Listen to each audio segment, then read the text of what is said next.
Hola amigos, una semana más os presento el podcast de Prixline y en esta ocasión os traigo la conferencia que nos dio el otro día Jordi Tosas. Jordi Tosas es un alpinista que ha subido a la montaña K2 a 8.000 metros. Es una conferencia que viene bien tanto para nivel deportivo como personal como empresarial. ¿Qué más deciros? A mí me ha impresionado mucho esta conferencia, la verdad. Fueron 4 personas al K2 y uno murió.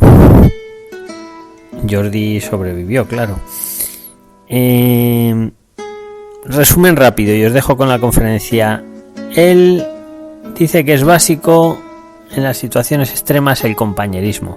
Entre otras cosas dice que es el compañero el que te baja de la montaña si te ve mal, porque tú mismo no te ves mal, por lo visto. Bueno, Jordi por lo visto estuvo hasta 9 horas, creo que bajo la nieve, pero vamos, sobrevivió. Dice que allí donde estaban en el K2 que se pasaba de más 10 grados a menos 30 grados en cuestión de 20 minutos, vamos, situaciones extremas. Y yo creo que lo mejor es que os deje con la conferencia, ¿vale? Me despido de vosotros hasta la próxima semana. Intentaré traeros otro tema, otra conferencia interesante. Y ahora a lo mejor os dejo con Jordi Tosas, ¿vale? Si queréis su Twitter es @JordiTosas. Jordi ya sabéis que es con J. Bueno amigos, pues hasta la próxima semana y os dejo con la conferencia de esta semana. Un saludo. Disfrutarla.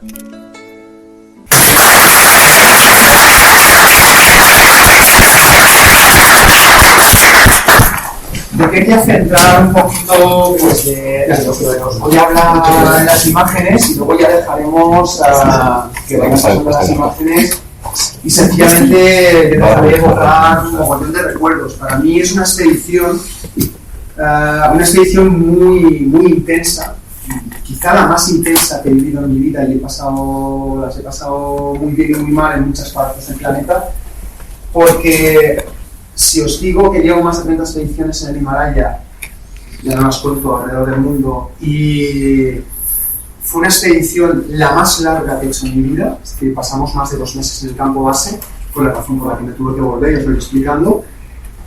Y de los 2 meses, un poco más de 2 meses que yo pasé allí, reí cada día. Es decir, una de las expediciones duras, realmente estábamos en una de las vías más difíciles que hay o que había en el Himalaya en ese momento, y reímos cada día, ¿no? Es decir, conseguimos lo que buscábamos y uno de nosotros no volvió.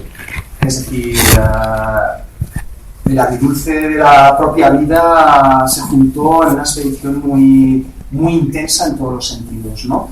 Entonces, la Magic Line, la veréis como Magic Line es el nombre de la vía. La línea mágica fue una línea mágica soñada por el más grande de los alpinistas del mundo, Reinhold Messner. Reinhold Messner la intentó, no pudo, la intentaron mucha gente después de ellos, tampoco pudieron.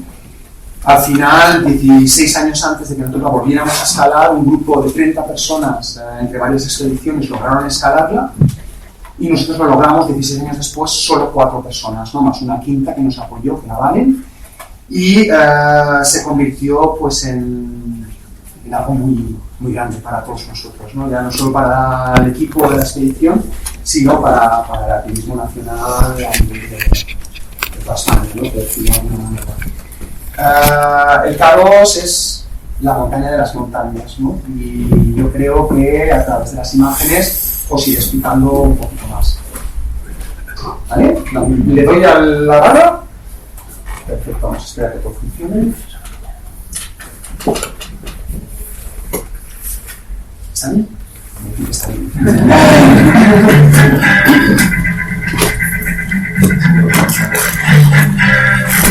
No se puede bajar.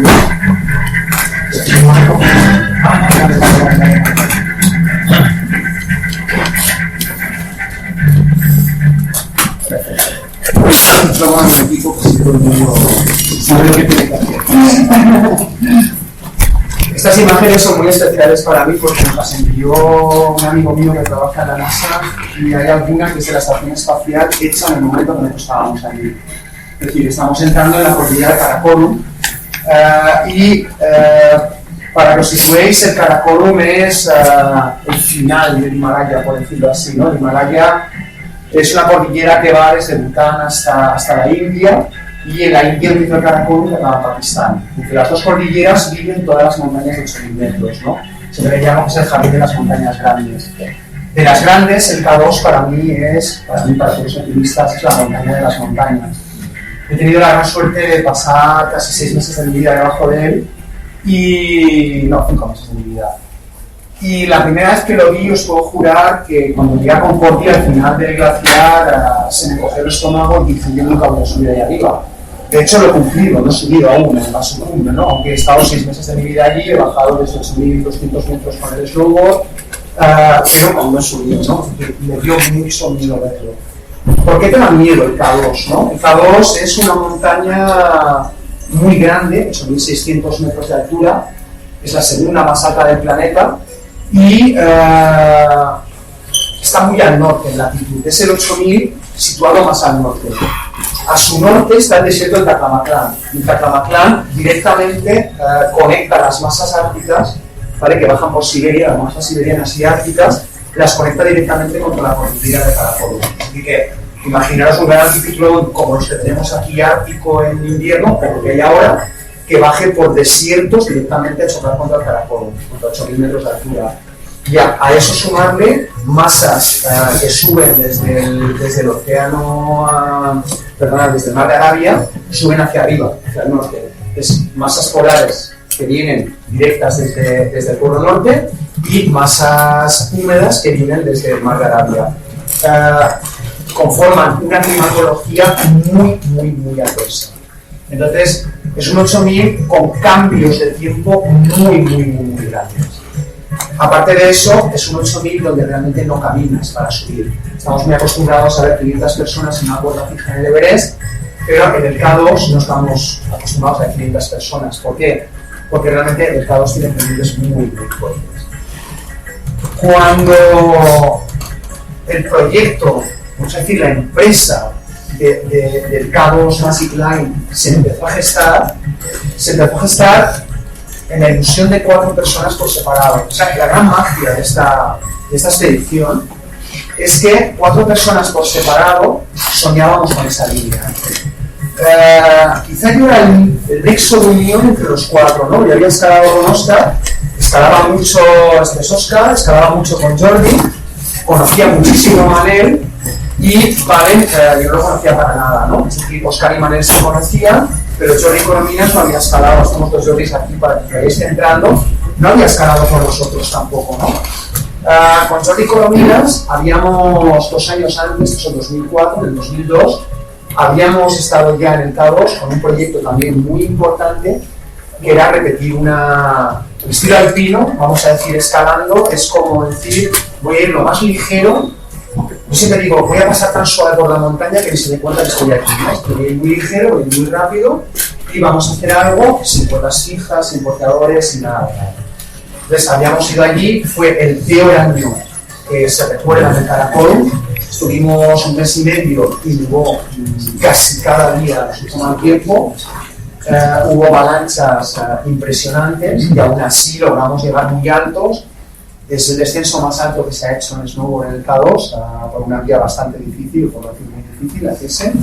Y luego aparte escalamos el Bradford y su 8.000 que está delante, ¿no? Es decir, para centrar un poco quiénes éramos en el equipo, éramos 2 personas que sí que escalábamos mucho, que habíamos jugado bastante duro en el K2 ya, 2 personas que no habían estado en él, grandes alpinistas, todo el mundo en el equipo era, vamos a decir, impresionante a nivel técnico, y yo creo que entre nosotros nos respetábamos muchísimo, ¿vale? Eso fue lo que realmente nos dio pie a saltarnos una de las normas básicas que tenemos nosotros en una gran expedición. No vayas a una expedición con alguien que no conoces, porque va a acabar mal. El hecho de aislarte en un lugar remoto, imaginaros iros de camping a cualquier sitio con alguien que no conozcáis, que voy a convivir en la tienda, con las zapatillas mojadas, con los calcetines, con los calzoncillos, es decir, en todo, ¿no? Vivir en unas condiciones durísimas. Pues aquí llevarlo al máximo, ¿no? Pasamos un mes o dos meses y medio conviviendo 24 horas al día, cada día de la semana. Entonces, el hecho de ese respeto entre nosotros hizo que la idea del sueño de escalar la Magic Line, una cosa que no se repetía hace 16 años, y menos en un equipo tan pequeño, cuajara, ¿no? Y yo me acuerdo que Manel me conocía, Jordi me conocía, Oscar me conocía, y me preguntaron todos, ¿tú qué piensas? Y dije, todos creemos en ello, ¿no? Vamos, no, a todo esto no teníamos presupuesto, había empresas grandes como TV3 detrás que nos decía que sí, pero nunca llegaba el dinero, y llegaba el día y nos íbamos. A todo esto, fijaros que hay mucha gente aquí, todo se mueve por cargas, eran los 50 años del K2, de la primera extensión del K2, ¿no? Entonces estaba repleto de expediciones, éramos casi 2.000 personas en el campo base, y 4 personas iban a una línea, a una gran arista, y a las imágenes, se llama Magic Line, ¿no? La línea mágica. Eso nos convertía en los raros. Éramos realmente los raros del campo base, ¿no? Decía todo el mundo, ¿qué hacen estos pillados aquí, no? Es decir, nosotros creímos en el proyecto en ese momento y seguimos creyendo durante 2 meses y medio en ese proyecto, ¿no? La verdad que nos fuimos con los bolsillos vacíos. Es decir, Oscar ahí realmente hizo un acto de fe, creyó tanto en que iba a salir bien que él puso el dinero. Y no es barato, puedo avanzar que una expedición de estas, con todos los portadores que mueve, con todas las historias que hay, cuesta mucho dinero. Aparte de los países asiáticos, en este caso, que tienen las montañas de 8.000 metros, te hacen pagar un royalty por escalar esa montaña, y hay unos que es una expedición cara. Ninguno de nosotros podía sufragarla. Estuvimos a una semana de irnos realmente en el hilo de si nos íbamos o no nos íbamos, y que el proyecto tambaleaba por todas partes a nivel económico. Y al final Oscar creyó en el proyecto como jefe de expedición, avanzó el dinero, y la idea era recuperarlo luego pues, con una película para TV3, que no es esta, realmente no es esta la película, esto es un montaje que hicimos nosotros extraoficialmente, con fotos nuestras, y salimos con ese dinero, porque nosotros TV3 siempre lo pusimos como un posible sponsor, pero hasta que no volvimos no se nos aseguró que ese dinero entraba, ¿no? Y siempre nos movimos con la ilusión máxima de conseguir, yo creo, un sueño, porque realmente era un sueño. Yo me acuerdo de todos cuando nos preguntaban ¿por qué el K2? ¿Por qué Magic Line? Porque todos soñábamos con ella desde que éramos críos, ¿no? Aparte, ¿por qué la Magic Line? Yo siempre dije una cosa, ¿no? Es decir, porque es la vía más difícil que tiene el K2 que podamos escalar, que eran todas las otras que no somos capaces de escalar. A posterior, un poco para centrar, en el mundo del alpinismo hay un reconocimiento a nivel internacional que se llama el Piolet de Oro. Es como decir los Nobel o los, no sé, el premio máximo, una medalla olímpica, vamos a decir, ¿no? En otros deportes. Cuando volvimos, todo el mundo quería que se nos premiara con eso, ¿no? Nosotros somos los primeros a decir que no, porque no habíamos respetado las reglas alpinas que nosotros como tribu de alpinistas, ¿vale? Somos capaces de imponernos nosotros mismos, que es el no uso de la cuerda fija, sí que no utilizamos oxígeno, y la verdad llevábamos 2 porteadores que estuvieron enfermos toda la expedición, es decir, que pagamos en las vacaciones de 2 porteadores, y que podemos decir que no utilizamos oxígeno, que no utilizamos porteadores, aun llevándolos, pero sí utilizamos cuerda fija. Entonces, éticamente consideramos, y la comunidad alpinística mundial consideró que no podíamos recibir esa mención por ese hecho, ¿no? Es decir, que hasta el final soñamos con la forma más pura de nuestra idea, ¿no? Es decir, lo llevamos al máximo en todo momento. Aquí vamos viajando, yo es que hablo mucho, ¿no? Es decir, si os molesto me callo y os dejo ver, ¿no? Es decir, pero estamos viajando hacia el campo base. Es uno de los lugares más impresionantes del planeta. Lo he recorrido varias veces, este glaciar lo está escalando en varias montañas aquí, y para describir lo que sientes utilizaré lo que decía un buen amigo que Sherpa nepalí. Él decía, Nepal tiene montañas, Pakistán no tiene montañas, ¿no? Realmente lo que ves delante de ti, pensar que estas montañas se levantan, esto es el principio de los 8000, ¿no? Se levantan de aquí a aquí, hay 3500 metros de diferencia, de desnivel. Estamos viendo paredes que se levantan desde el glaciar plano hasta la cumbre, 3000 metros encima nuestro, ¿no? Son dimensiones imposibles para la mente humana. Intentaros imaginar una montaña del Pirineo, el Aneto, visto desde la playa. Si se puede mirar el Aneto desde la playa, sería exactamente lo mismo, ¿no? Es decir, es esta dimensión. Pero si habéis estado en Alpes, esta pirámide es muy parecida al Cervino, ¿vale? Si os imagináis el Cervino, que es el dibujito que sale en las cajas de lápices alpina, ¿vale? Un cálculo mental rápido ahora. Yo no diré nada hasta dentro de un minuto o 10 segundos. Imaginaos esta pirámide, imaginaos el Cervino. ¿Cuántos cervinos, volúmenes, vamos a calcular volúmenes, entran dentro del K2? Pensad un poco. Os diré que son 80 los volúmenes de cervinos que entran dentro de esa pirámide. ¿Vale? Es impresionante las dimensiones, ¿no? No sorprende a nadie la bandera pirata siempre ha sido mi compañera inseparable, ¿no? Es un símbolo de libertad. Manel, que fue amigo que no volvió del K2, siempre decía que era una bandera pirata que estaba riendo, ¿no? Entonces sonreía la calavera, ¿no? Es un símbolo de libertad. Antes decía, soy ciudadano del mundo y me gusta no creer en las fronteras, ¿no? Que los piratas siempre los veo yo como un niño que viajan en los mares y siempre son libres dentro del mar, ¿no? Pues es el símbolo de la bandera pirata para mí, ¿no? Es decir, no hay ningún otro símbolo aquí. Y esta fue nuestra casa durante realmente 2 meses y medio. Pensar que en este caso, esto fue realmente el día del cincuentenario del K2, el 50 aniversario, y nosotros rendimos homenaje a Bonatti, que los italianos fueron los primeros en subir esta montaña, y Bonatti fue realmente la persona olvidada, ¿no? Ha sido uno de los grandes mitos, leyendas dentro del alpinismo. No le dejaron hacer cumbre, pero realmente hizo todo el trabajo del equipo técnico para que 2 personas que no hicieron el trabajo técnico subieran a la cumbre, ¿no? Es decir, un poquito el homenaje que nos rendíamos a esa persona a la cual le ofrecíamos o nos quitábamos el sombrero y le dábamos todo nuestro respeto. Como se vive durante 2 meses y medio, yo decía, ¿no? Que cuando buscas un equipo de desconocidos para compartir esto durante 2 meses y medio, tienes que tener muy claro que la convivencia va a ser buena.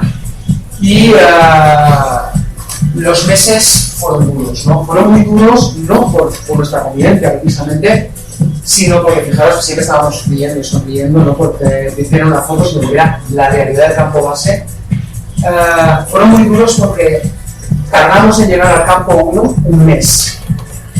En un mes, actualmente, yo puedo hacer igual 3.800 ya, ¿no? Es decir, ahora ya vamos corriendo, vamos a todas partes. El último que hice lo hice en 12 días, ¿no? Es decir, pues aquí en un mes para llegar a 6.500 metros de altura. Fue un trabajo durísimo. Durísimo en el sentido de que cuando intentábamos, por ejemplo, está Durden, está Juanito, estáis viendo, ha salido Gutenberger, son verdaderas leyendas dentro de nuestro mundo, ¿no? Es decir, los italianos, Mauro, son gente muy fuerte. Allí estábamos, digamos, dentro de esa población de 2.000 personas viviendo en esa morrena, en ese glaciar, había gente, digamos, referentes de todos los países, ¿no? Para celebrar ese cincuentenario. Y las fiestas locales, ¿no? La vida en estos lugares transcurre como la vida aquí. Es decir, realmente estás montando tu casa durante un periodo largo de tiempo viviendo en el glaciar, ¿no? Es decir, y trabajando en una montaña muy grande, ¿no? Es decir, una expedición, esta no es ni grande ni pequeña, ¿no? Es decir, una expedición de este tipo, vamos a decir, de 4 alpinistas, es una expedición, vamos a decir, muy, muy efectiva, ¿no? ¿Por qué nosotros decimos una expedición muy efectiva? Porque... Perdón, hay una... Vale, a ver. Sí, claro. Me gustaría que en las imágenes fuerais viendo la dimensión de las montañas y cómo poco a poco van quedando hacia abajo. Pensad que estáis viendo montañas Esto es el Broad Peak, son 8.020 metros de altura. Son montañas de 8.000 metros ellas, es decir, hay una muy bonita que os enseñaré al final de todo, esta de aquí, el Chobolisa, es impresionante, 7.800 metros, ¿no? Es decir, fijaros, estamos en el glaciar y tenemos estos gigantes a nuestro lado. Al principio, cuando estás allí, lo que tienes son dudas, ¿ok?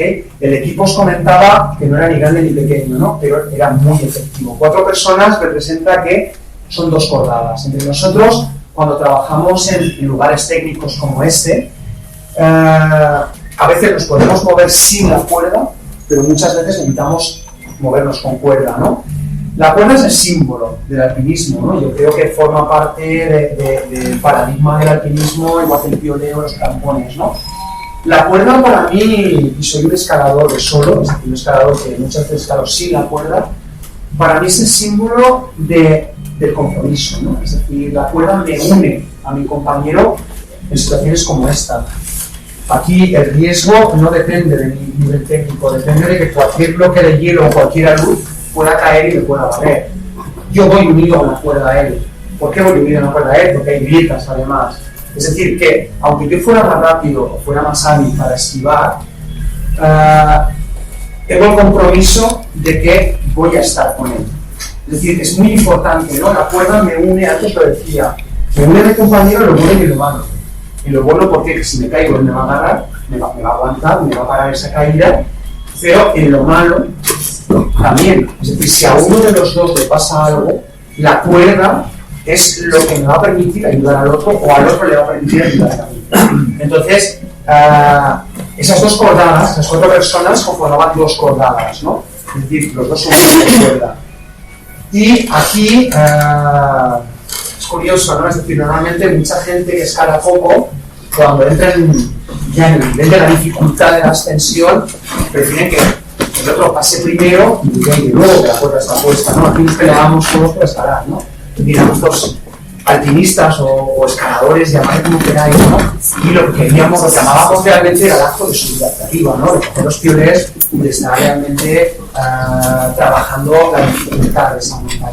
Entonces, yo creía que iba a ser un conflicto, porque realmente yo escalaba mucho con Rory y siempre nos peleábamos por escalar. Y el otro equipo también eran grandes escaladores, son grandes, ya no, pero Oscar sigue escalando, ¿no? Es decir, está a punto de cumplir los 14 años ahora. Aparte llevábamos el extraño artefacto que le llamo yo, la tabla de snowboard, por si se daba el caso de pasar por la cumbre, bajar surfeando por primera vez en K2, ¿no? Yo 2 años antes había bajado ya los 8.200. Aquí, en este primer momento, fue alucinante cómo el trabajo más duro de una escala era portear, realmente subir todo el peso que necesitábamos de comida, de tiendas, de cuerda, de todo lo que hacía falta arriba para seguir subiendo esa montaña, fue asumido por la persona que yo menos creía que iba a hacerlo, ¿no? Es decir, que fue Oscar.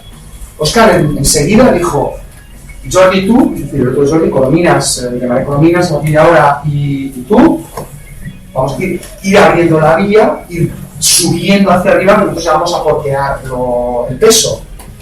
Pero para mí eso fue un regalo, ¿no? Dices, joder, no puede ser. Es decir, he venido aquí, soy el más joven de todos, pero yo ahí estoy hace 15 años, aún era un crío comparado con ellos, de golpe tenía lo más fácil, que era escalar y lo que más me gustaba, ¿no? Es decir, de golpe aparecía una situación donde para mí el líder de esa expedición cedía realmente el liderazgo técnico a los 2 jóvenes, ¿no? Es decir, a los 2 que escalábamos en ese momento en la punta de la expedición. Fue impresionante, ¿no? Y a partir de ese momento se produjo un hecho increíble, porque después de todas las expediciones lo he vivido muy pocas veces, ¿no? Que íbamos pasándonos las decisiones de unos a otros sin discutir nada, ¿no? Es decir, era un ambiente tan bueno el que teníamos, y no lo digo por nada, ¿no? Es decir, mirar las caras, porque es curioso que siempre sacamos los días de sol, ¿no? Pero a este día de sol posiblemente le precedió una semana de nieve y después de otro día bueno vino otra semana más de nieve, ¿no? Es decir, y que siempre estábamos en condiciones muy malas. O sea, porque estábamos en muchos esos momentos de sol. Pues a partir de ahí, como os decía, se empezó a producir una situación muy, muy especial donde todos íbamos decidiendo lo que se tenía que hacer y nadie discutía al otro, ¿no? Es decir, que fue una de los miedos que tuvimos. Yo no sé si realmente todos íbamos ya programados para que eso no pasara, pero se produjo de una forma tan bonita que la expedición fluyó desde que llegamos aquí, que esto es campo 1, realmente fue, después de un mes logramos llegar a este punto, ¿no? Este punto era el primer momento que tocábamos la lista. Habíamos llegado a un glaciar, las cordadas que estaban trabajando, las expediciones que trabajaban la ruta normal, ya estaban casi en campo 3, y nosotros acabábamos de tocar campo 1, ¿no? Y era la primera vez que realmente entrábamos en el Collado Negroto y encontrábamos la Massive Line, ¿no? La Massive Line es esta lista que a partir de ahora, durante 3.000 metros, seguimos hasta la cumbre de K2, ¿no? 2.000 metros son, a partir de aquí. Las dificultades son impresionantes. Yo soy una persona, y yo digo Corominas igual o peor que yo, igual aún es más talibán que yo, que no rapelamos nunca, ¿no? Es decir, cuando encontramos la cuerda, intentamos evitarla, aunque esté puesta, y en vez de poner el cacharro de rappel, que es una placa donde paramos la cuerda, apagar la fricción y estas cosas, ¿vale? Nos la pasamos por el brazo y bajamos así. Para bajar del campo 2 al campo base hacíamos 60 rápeles. 60 rápeles ya casi un día entero y descenso por cuerdas. Y poníamos en todas el mosquetón y la placa. Es decir, es una vía impresionante y a veces las paredes, estas paredes grandes están casi a 7.000 metros de altura y tienen dificultades de... Hablar de números es una tontería, ¿no? Pero dificultades altas, ¿no? Dificultades de 6. En todo momento estábamos en las cuerdas. Nadie imaginaba lo que realmente representaba la Massive Line, ¿no? Es decir, sabíamos que era lo más difícil que podíamos escalar, pero yo creo que en ningún momento, por más que habíamos estudiado esa vía, fuimos conscientes de la dificultad real que había dentro, ¿no? Y aún sigo pensando que la escalamos, es como tirar que tienes al tejado, pero es la habilidad lo que cuenta al final, ¿no? Porque muchas de estas cuerdas estaban allí. Es decir, el mal tiempo nos frenó mucho, pero al encontrar restos, unas nuestras y las otras son cuerdas viejas, ¿no? Hay mucha basura himaláyica en estas montañas, ¿no? Y esas 30 personas que trabajaron en esa ruta 16 años antes, abandonaron todo ese material. Ese material, el mal tiempo provoca aparte sus saludes, no tan grandes que veis, ¿no? Ese material que estaba abandonado fue lo que nos dejó a nosotros avanzar mucho más rápido en los periodos cortos de buen tiempo.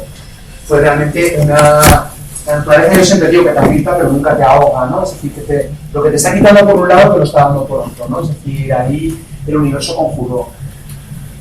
¿Y estaban en buen uso esas cuerdas? ¿Cómo? ¿Estaban en buen uso? No puedes fiarte, por eso llevamos la nuestra. Es decir, pero el compromiso, vamos a decir, el compromiso siempre es el hecho de decir, si tengo un error, ¿cuál es el precio que voy a pagar con el error, ¿no? Es decir, muchas veces se reduce muchísimo ese compromiso. Yo veo un trozo de cuerda y igual no lo puedo coger, pero igual puedo poner un seguro para ser la mía, ¿no? Por ella. Entonces, siempre tengo una ayuda suplementaria que no debería estar allí. Ahí también, en el caso del Píleo de Oro que os decía, fuimos muy conscientes de todo esto, ¿no? Es decir, que nuestro estilo no fue alpino puro. Rompimos un poco esa ética pura del alpinismo, por decirlo de alguna manera. La vida de estas paredes es muy simple, ¿no? Es decir, el proyecto es tan simple como ir para arriba. Y llevado al extremo, quizá si me subo a Aneto o me subo a la Peliza o a la Bola del Mundo, podría simplificar y decir sencillamente ir para arriba, ¿no? Pero cuando estoy en esta montaña es ir hacia arriba y poder bajar hacia abajo. No solo ir hacia arriba, ¿no? Es decir, el alpinismo es un juego o es un proyecto donde la palabra compromiso se escribe en mayúscula, ¿no? Es decir, los jugadores de fútbol pierden un partido. Volverte sin la ruta no es perder en una montaña. Perder es no volver de ella. Es decir, cuando estás trabajando en estos sitios, digo trabajando por decir algo, ¿no? Es decir, cuando estás disfrutando de estos sitios, sabes que el riesgo es algo importantísimo manejar, ¿no? Es decir, debo gestionarlo a cada momento. Los saludes eran impresionantes. Las cuerdas, como bien decías, tenías que vigilarlas. Cuando habíamos una huella, posiblemente al día siguiente ya no existía la persona que subíamos, ¿no? La altura. Estamos en un lugar, poco a poco va subiendo y fijaros ya que las montañas se van poniendo a nuestro nivel. Es decir, que estamos ya cerca de los 7.000 metros de altura. En esa época sabíamos mucho menos de aclimatación. Desde el año 2004 al 2017 que estamos, hemos aprendido muchísimo de aclimatación. Estamos en investigaciones con médicos, estamos probando sistemas nuevos y sabemos que podemos aclimatar de formas mucho más efectivas y rápidas. En esa época, el miedo a morir por un edema pulmonar cerebral a esta altura durante tanto tiempo que pasábamos allí era muy grande. Vivíamos en una presión de gestión de altura y de gestión de frío impresionante, ¿no? El Karakorum es una cordillera, ya veis, ¿no? Es impresionante, ¿no? Es una cordillera con unas, para que os hagáis la idea de lo que representa un día de cada día aquí arriba, donde al mediodía en la tienda puedes estar a 30 grados positivos a esta altura, cuando estás a pleno sol. Y yo me acuerdo en este campo precisamente salíamos a ver la puesta y la sombra del K2 sobre aquí hay una pared de 1000 metros cortada acá debajo, ¿no? Es decir, un día yendo al baño, eso que estaba atado, se limpió el... Sí. Aquello que está así desaprovechando el pantalón y luego estábamos atados a la cuerda, cuando nos veíamos aquí estábamos atados siempre a la cuerda. Y me colé abajo, ¿no? Y dices, esos 1000 metros debajo de ti, pues suerte que está la cuerda, ¿no?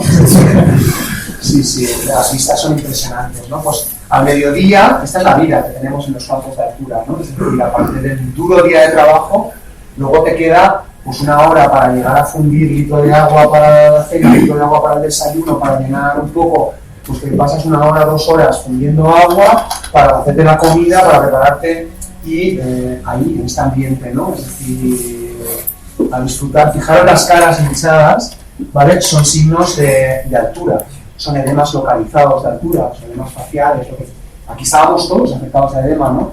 Muchas veces la vida, vamos a decir, te la controlas, o la seguridad te la controlas mirando uno al otro, ¿no? Es decir, en esa época quizá no éramos tan conscientes. Actualmente, yo a mi compañero de cordada le digo siempre, yo por la mañana te miro a ti y tú me miras a mí. Claro, a la que aparecen las ojeras, a la que aparecen las caras hinchadas, está para abajo uno. Y no hay más, ¿no? Es decir, pero tú no te lo puedes ver. Es muy curioso, la altura, cualquier problema que tengas muy serio y tú lo niegas siempre, ¿no? Entonces necesitas a tu compañero al lado. Siempre digo, bajas de la altura muchas veces porque tu compañero te ha ayudado a bajar de ella. Y no porque tú hayas sido capaz de gestionar esa altura. Fijar la sombra del K2 en este momento, justo en este momento, en unos 20 minutos la temperatura pasaba de unos 10 positivos a unos 30 negativos.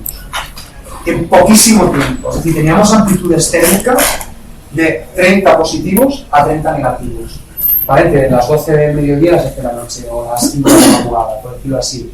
Es decir, es una cordillera durísima en el sentido ¿no? El Himalaya, la zona más nepalí hindú, no tiene estas amplitudes. Se mantiene mucho más o bien cercano al menos 10, más 10 menos 10, o más 5 menos 10, que en los menos 30 más 30, ¿no? Es decir, estas amplitudes realmente te funden completamente como persona y como alpinista, ¿no? Es decir, como deportista, por decirlo de alguna manera.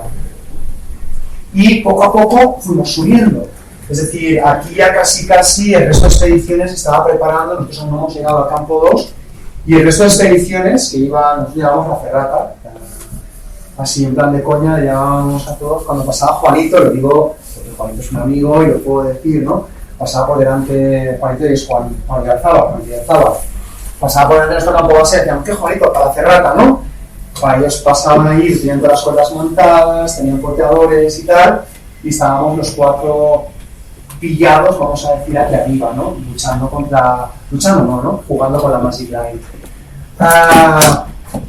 De este campo al punto donde nosotros considerábamos que la puerta del K2 se abría, la puerta de la cumbre del K2 se abría, había un tramo dificilísimo, ¿no? Había un tramo con dificultades muy altas, con muchas paredes de roca. Fue aparte el momento de peor climatología, y íbamos cumpliendo ya casi 2 meses en el campo base, ¿no? Es decir, yo en ese momento había acabado antes de irme, y yo estuve aclimatando en esta expedición en Perú, me pasó 1 mes y medio aclimatando en Perú, escalando allí, porque realmente sabía, esta era una de las paredes más difíciles que teníamos por pasar, eran unos 60 metros con dificultades muy altas, ya la veis la pared, y justo al volver de Perú, a los días de irme hacia aquí, nació mi hijo, el mayor, ¿no? Los días de montaña vivimos al día, al menos en aquella época vivía al día y no es que tenga mucho más que lo que gasto al día, ¿no? Para vivir actualmente. Pasaron 2 meses y recibí había pocos satélites, había pocas personas en aquel momento, recibí un mensaje de mi mujer, una necesidad que en aquel momento yo tenía que estar en casa y no tenía que estar en Estados, ¿no? Que tenía problemas bastante más graves que subirme a esta montaña en casa, ¿no? Claro, había adquirido un compromiso. Realmente es un momento muy duro para ti porque llevas años soñando con esto. Ves que estás llegando allá arriba y yo había adquirido sobre todo un compromiso con mi gente, con el grupo, de como mínimo llegar al púlpito. El púlpito está casi a 7.500 metros de altura y a partir de allí las dificultades decrecen bastante. No es que se vayan, pero decrecen bastante. ¿Vale? No es tan esto que se ve aquí. En ese momento para mí hay un momento muy difícil, ¿no? Es decir, porque aparte por mi forma de ser y tal, creo mucho en la filosofía, no es que creas, creo mucho en la filosofía de los samuráis y de los guerreros orientales, y siempre dicen que cuando tú entras en un proyecto, cuando tú entras en un conflicto, entras solo para ganar o para perder, no puedes estar a medias, ¿no? Entonces,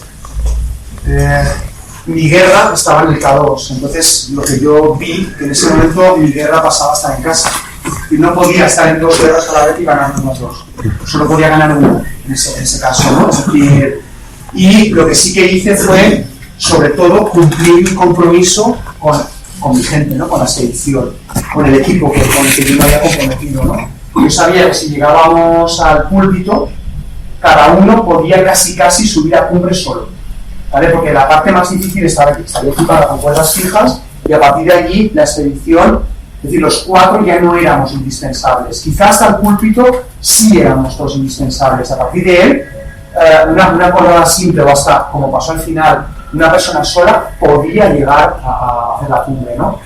Entonces, así fue, ¿no? Es decir, llegamos, este es el púlpito, es impresionante, después de haber escalado paredes y abismos por todas partes, llegas a un campo de fútbol plano, en medio de ahí sale, fijaros, un campo de fútbol plano inmenso, a 7.500 metros de altura, donde puedes tumbarte, puedes estar, la tienda está dispuesta para protegerla sobre todo de los vientos, por eso está tan pegada a la pared, ¿no? Pero realmente un campo de fútbol, el púlpito es un lugar impresionante en ese lugar, 7.500. De aquí con Jordi llegamos a los 8.000 para testear la vía. Me acuerdo que bajé de este punto y el tiempo empeoró un montón, ¿no? Entonces quise esperar unos días más, esperé 3 días y nos vino una ventana, la meteo, ahí dependemos mucho del amigo meteorólogo que tengas, ¿no? Y por suerte tengo de muy buenos y realmente da unas previsiones muy buenas. Nos dio una ventana, con Jordi intentamos ir a cumbre, salimos, llegamos aquí y nos llamaron por la emisora, estábamos conectados con la emisora, nos llamaron de que el tiempo cambiaba completamente y que nos dejáramos ya, que venía muy malo, ¿no? Entonces yo ahí me puse a llorar, yo sabía que me iba, es decir, bajamos y voy para casa.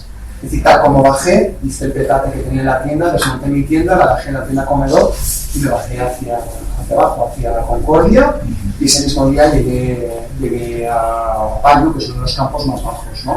Es decir, que me bajé casi desde aquí hasta el primer pueblo habitado en el momento, porque no soportaba quedarme más y saber que ellos tenían la posibilidad, pero de alguna forma me fui muy tranquilo, me paré aquí, lloré un montón y me fui para abajo, ¿no? Es decir, sabía que les dejaba, pero les dejaba con el trabajo, con mi compromiso hecho, ¿no? Es decir, ahí se quedaban.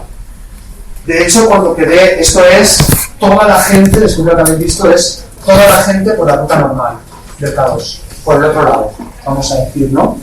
Es la cumbre de Mikel, es un poco Mikel Zabalza, un buen amigo que hizo cumbre cuando estábamos trabajando aquí, ¿no? En el campo, nos llevábamos al púlpito cuando se hacía el cumbre. Cuando me fui, llegué de hecho a Islamabad, cogí el avión y yo sabía que ellos habían lanzado ya el ataque a cumbre, y que me vino de muy pocos días, ¿no? Lanzaron el ataque a cumbre y fue todo genial, ¿no? Es decir, yo llegué a casa, fue todo muy rápido, es decir, después volví, llegué a Benasque, donde vivo, y este es Mikel en la cumbre, esta es la cumbre del K2, realmente, estáis en la cumbre del K2 ahora. Y cuando llegué a casa, Banen, que era digamos, la persona del equipo que estaba sobre todo encargada de las comunicaciones, me llamó, me puso al corriente y me dijo que Jordi, es decir, que una de los tres que habían subido, una acordada que era Manel y Óscar, estaban tirando hacia abajo, es decir, llegaron más o menos por aquí y tiraron hacia abajo, y Óscar, Jordi Colomina siguió solo hacia arriba. Fue la noche más tensa de mi vida, ¿no? Porque yo tenía todas las previsiones, tenía más previsiones que en el campo base, ¿no? Y con Jordi no hace falta que hable con él, es decir, es una persona con la que sencillamente estando sé lo que piensa y sabemos cómo actuamos cada uno, ¿no? Tenía realmente mal tiempo antes de lo que él creía, es decir, una ventanas son periodos de buen tiempo, una ventana más corta de la que él creía, y yo sobre previsión real veía cómo iba avanzando y la libró, realmente la libró, estuvimos pendientes toda la noche de él y fue la noche más bonita de mi vida, ¿no? Es decir, porque realmente no os negaré que sientes esa rabia, no sé si es rabia o es envidia, ¿no? Envidia sana, y de la palabra envidia realmente, ¿no? De que él está allí y tú podrías estar con él. Pero a la vez sientes la felicidad de que el proyecto está arriba. Es decir, fuimos hasta la Magic Line, fuimos 4, y realmente uno de nosotros ha pasado por arriba gracias al trabajo de todos. Y es que es así, lo digo sinceramente, ¿no? Esto es la parte de arriba llegando ya casi a la cumbre, que hay un campo de nieve, están un poco mezcladas, hay un campo de nieve y ya encima estaría la cumbre, ¿no? Fue una noche alucinante, yo me acuerdo que fue a las 12 de la madrugada con cambios de horas y toda la historia que lo estábamos celebrando. Jordi pasaba por arriba y nos fui a dormir, ¿no? De la otra jornada no sabíamos nada, ¿no? Es decir, y ahí la tragicomedia de la vida es cuando se produce, ¿no? A las 6 me llaman del campo base y me dicen que han oído voces en el campo 1, ¿no? Y ya el mal tiempo entró, Jordi estaba por la ruta normal, unos coreanos que le ayudaron, unos japoneses, perdón, que le ayudaron, y se oían voces desde el campo 1, ¿no? Entre el campo base y el campo 1 es casi imposible oír nada. Es decir, entonces yo le pedí a Raven, que era el compañero que estaba en el campo base, que subiera hacia el glaciar y que pudiera hacer señales, de alguna manera, ¿no? Entonces las emisoras no funcionaban y lo último que se había recibido por emisora era un SOS. ¿Vale? Era todo lo que sabíamos yo en Benasque y Vale en el campo base de K2, ¿no? Separados miles de kilómetros. Entonces Jordi estaba bajando, yo sabía que iba congelado, no sabía ni Vale, yo sí lo sabía y el campo base no lo sabía, él confiaba en mí y me dijo no digas nada, estaba bajando congelado. Entonces yo desde Benasque me había vuelto para trabajar aquí, empecé a trabajar porque necesitaba trabajar, y de golpe te ves envuelto en un fregado impresionante, ¿no? Es decir, lo dejas todo otra vez y te pones a gestionar el problema. El problema fue muy grave, realmente Manel de la Mata, nuestros Oscar y Jordi, Manel bajó, mientras bajaba empezó a sentirse mal, luego supimos que fue un apendicitis, es decir, se rompió el apéndice. Empezaba a sentirse mal, llegaron realmente a campo 1 y Manel murió en los brazos de Óscar.